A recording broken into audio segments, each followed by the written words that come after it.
Faire et défaire, cela est bien toujours travaillé, non?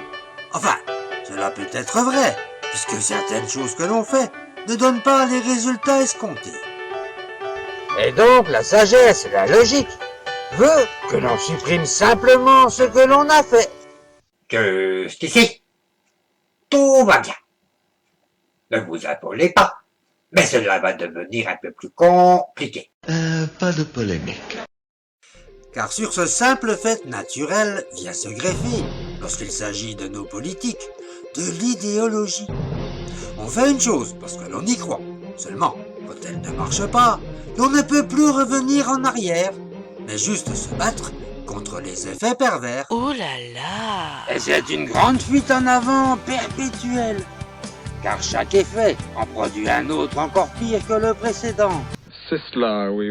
Ce n'est bien sûr pas l'apanage de notre pouvoir, mais des pratiques tordues employées par nos semblants de démocratie.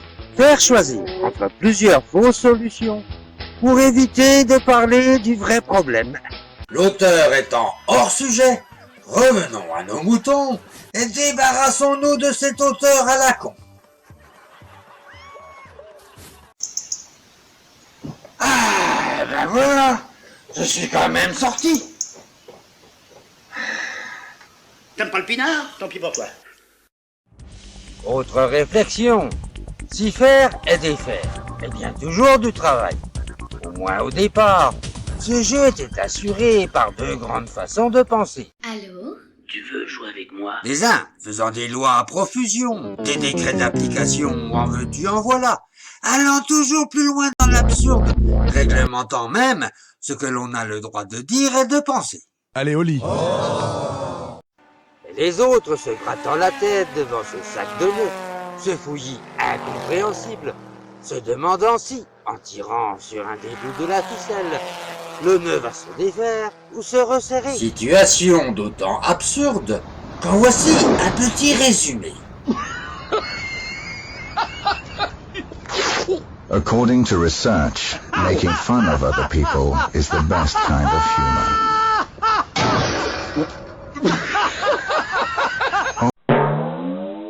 Des idéologies ayant montré leurs limites, commençant par s'essouffler et montrant que chacune a ses effets pervers particuliers.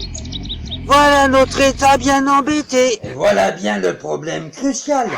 Étant arrivé à saturation, toutes ces réglementations finissent par ralentir notre production, leur suppression ne pouvant que diminuer, le nombre de personnel étant là pour leur application.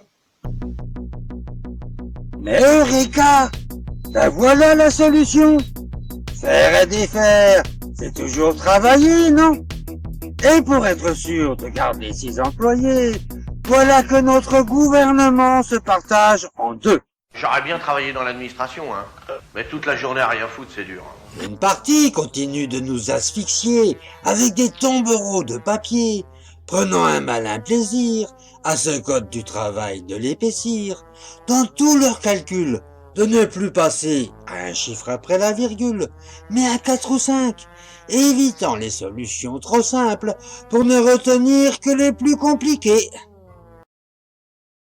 Pendant qu'une autre partie, à grand renfort de publicité, nous fait croire qu'elle est en train de diminuer, ce que les autres sont en train d'entasser. C'est dingue, ça.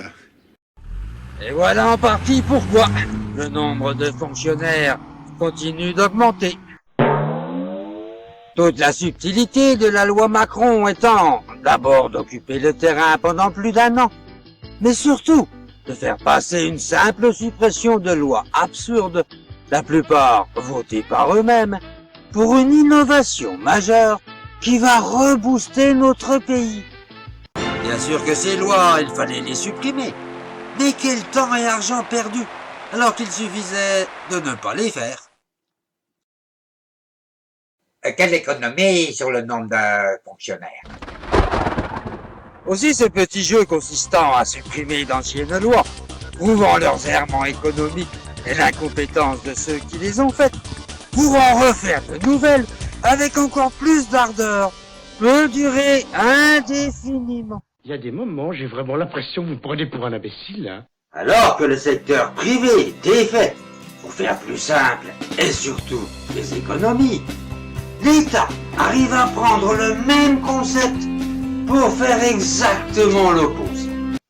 Tu me prends vraiment pour une truffe, toi. Et comme je le vois dans de nombreux commentaires, laissés gentiment sous mes vidéos, c'est toujours nous qui sommes baisés